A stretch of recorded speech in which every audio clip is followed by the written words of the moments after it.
This is absolutely hilarious. Zionism is so divided that the World Zionist Organization has just cancelled their international conference, their congress, on their final day.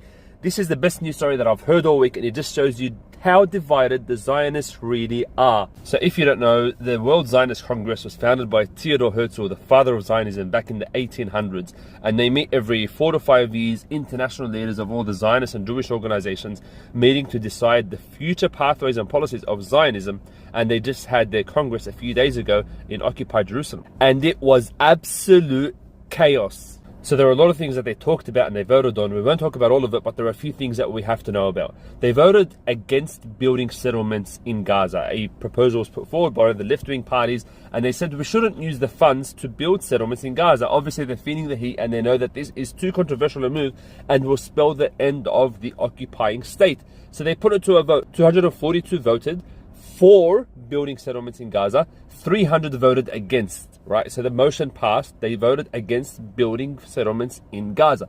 Now, a few things stand out to me. Number one is the fact that 45% voted for a complete occupation of Gaza. That is a huge number and shows you just how rabid these Zionists are.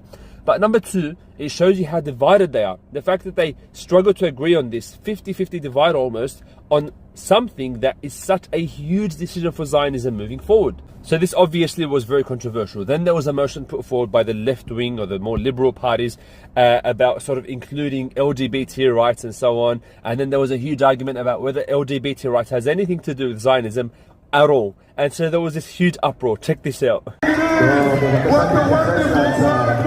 So after this, the right-wing parties were so furious that they decided that when they're voting for any of the motions, rather than, the traditional ways of voting, they were going to take control and literally do a roll call, name by name, person A, yes or no, person B, yes or no, person C, yes or no, over 700 people there.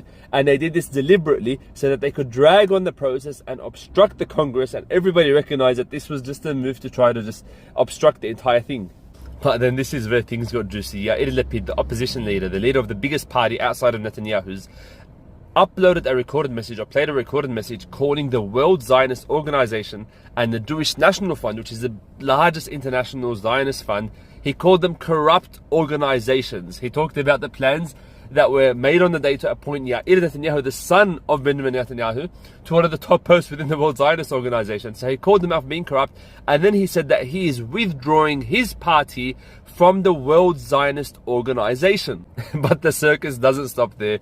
On the final day, there was a motion put forward on whether the Orthodox Jewish group should be made to join the army through forced conscription, just like everybody else in the occupying entity.